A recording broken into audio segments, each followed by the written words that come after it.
নিপীড়ন বিরোধী শিক্ষকদের যে সমাবেশ দেখেছি, সে সমাবেশে ঢাকা বিশ্ববিদ্যালয় ছাড়াও আরো অনেক বিশ্ববিদ্যালয়ের শিক্ষকরা এবং আমার ধারণা শিক্ষার্থীরাও এখানে এসেছেন। পথে পথে আমাদেরকে বাধা দেওয়া হয়েছে। আমরা শাহবাগ থেকে মিছিল করে একদল মানুষকে নিয়ে এসেছি, আমাদের অতিথিদেরকে নিয়ে এসেছি। আমি আমার এখানে সমবেত যারা আছেন, যারা এই সমাবেশে এসেছেন সংহতি জানাতে, তাদের সবাইকে অভিনন্দন জানাই যে আজকে দেশের এরকম একটা ক্রান্তিকালে আমরা যখন কোথাও বের হতে পারছি না, তখন আপনারা এই বিশ্ববিদ্যালয়ের এই স্পেসটাকে রিক্লেম করেছেন। এটা আমাদের ক্যাম্পাস, এটা আমাদের জায়গা। এই ক্যাম্পাসে পুলিশ, বিজিবি, র্যাব আমরা চাই না। এই ক্যাম্পাসে কোনো সশস্ত্র বাহিনী আমরা চাই না। সুতরাং আজকে আমাদের এই শিক্ষক সমাবেশ থেকে আমরা পরিষ্কার বলতে চাই, বিভিন্ন ক্যাম্পাসে বিভিন্নভাবে শিক্ষকদেরকে লাঞ্ছনা করা হচ্ছে, তাদের বাড়ির সামনে ককটেল ফাটানো হচ্ছে, তাদেরকে রাস্তায় পুলিশ লাঞ্ছনা করছে। এই ভয়ঙ্কর জায়গা থেকে বিশ্ববিদ্যালয়গুলো প্রশাসনকে অনুরোধ করব সরে আসতে, তা না হলে আপনাদেরকেই সরে যেতে হবে। আপনারা যে ন্যাক্কারজনক ভূমিকা পালন করেছেন, সেই ভূমিকার জন্য আপনাদেরকে ক্ষমা চাইতে হবে, আপনাদেরকে সরে যেতে হবে। আমরা মনে করি আমাদের শিক্ষার্থীরা আমাদের সন্তান, সেই শিক্ষার্থীদের রক্ত সামনে রেখে আমরা আর কোনোভাবেই এই দাবি থেকে পিছু হটব না। শিক্ষার্থীদের আন্দোলনের দাবি মেনে নিতে হবে। জুলাই হত্যাকাণ্ডের সমস্ত নিহত আহতদের প্রতিটি ঘটনার সুষ্ঠু তদন্ত এবং বিচার করতে হবে। আপনাদের তদন্তকারী সংস্থার উপরে আমাদের কোনো ভরসা নেই। আমরা বলবো যে জাতিসংঘের মাধ্যমে এই তদন্ত এবং বিচার ব্যবস্থা করতে হবে। আমরা বলবো প্রতিটি গোটা রক্তের হিসাব নিতে হবে। আমরা মনে রাখতে চাই প্রতিটি মানুষের দায়িত্ব এখন, প্রতিটি আহত, প্রতিটি অ্যারেস্টেড হওয়া মানুষের, প্রতিটি নিহত মানুষের তথ্য আপনারা সবাই জোগাড় করবেন এবং সেই তথ্য আমাদের জাতীয় গণতদন্ত কমিশনকে দেবেন।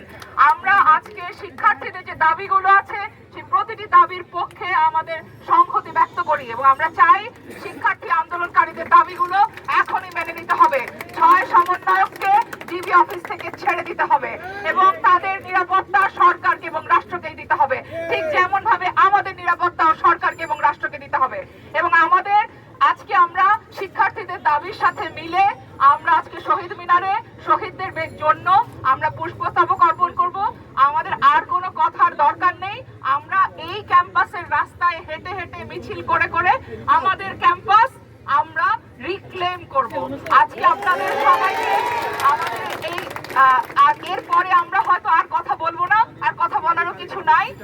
এবং এখানে আরো বলে দেয়া ভালো যে আগামীকালকেও অনেকগুলো কর্মসূচি আছে। তার মধ্যে প্রধান কর্মসূচিটি হচ্ছে বিকাল 3টায় প্রেস ক্লাব থেকে একটি দ্রোহ যাত্রা শহীদ মিনারে আসবে। সর্বস্তরের সম্মিলিত নাগরিকরা, আইনজীবীরা, সংস্কৃতি কর্মীরা, চিকিৎসকরা, শিক্ষকরা সবাই এই দ্রোহ যাত্রায় সামিল হবেন। শিক্ষার্থী এবং জনতার দ্রোহ যাত্রা। এখন আর এই আন্দোলন গোটা সংস্কারের আন্দোলন নাই, এখন এটা জুলাই হত্যাকাণ্ডের বিচারের দাবিতে আন্দোলন হয়েছে। আমরা আর কথা বাড়াবো না। আমরা এখন আর স্লোগান না দিয়ে মৌনভাবে মিছিল করে আমরা শহীদ মিনারে যাব। শহীদের বেদিতে সবাইকে অনুরোধ করব, সবার জুতা নিচে খুলে রেখে যাবেন।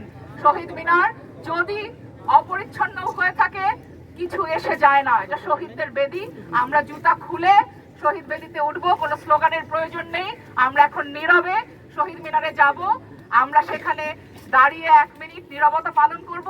তারপরে আমরা আবার এই ব্যানার নিয়ে ভিসির কার্যালয়ে যে আমরা তাদেরকে জানাবো যে এই পুলিশি নজরদারি, গেটে গেটে পুলিশ, এগুলো উঠিয়ে নিতে হবে, যেন এই ক্যাম্পাস আমাদের সকলের ক্যাম্পাস। এই ক্যাম্পাস বাঙালি জাতির ক্যাম্পাস, এই ক্যাম্পাস বাংলাদেশের ক্যাম্পাস। এই কোনো গেট আটকানো যাবে না, এই ক্যাম্পাসের কোনো গেট আটকানো যাবে না। আমাদের ছাত্র শিক্ষার্থী আন্দোলনকারীদের যতগুলো দাবি আছে সব দাবি আদায় করে আমরা ফিরব। সবাই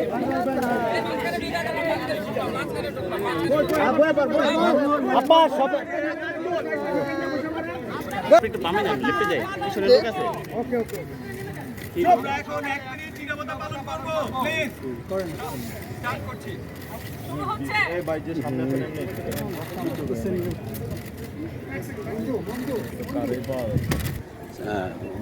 লুৎফা সামিনা লুৎফা একটু বলেন তো।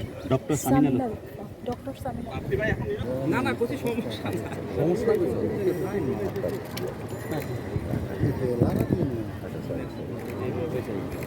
এই যে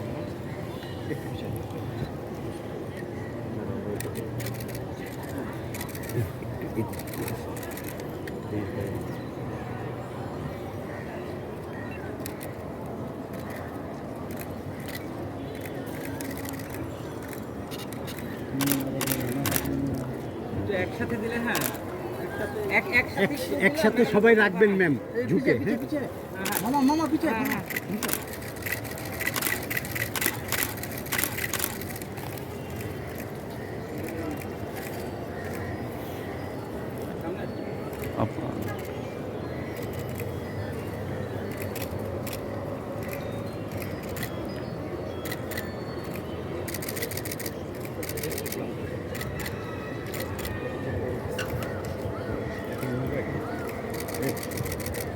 apa pun.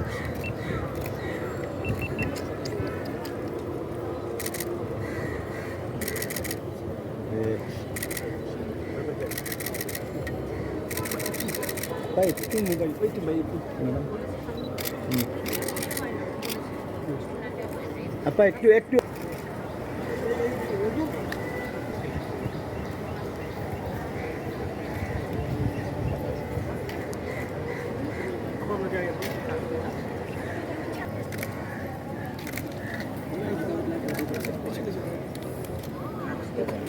Aslında. Baba kaç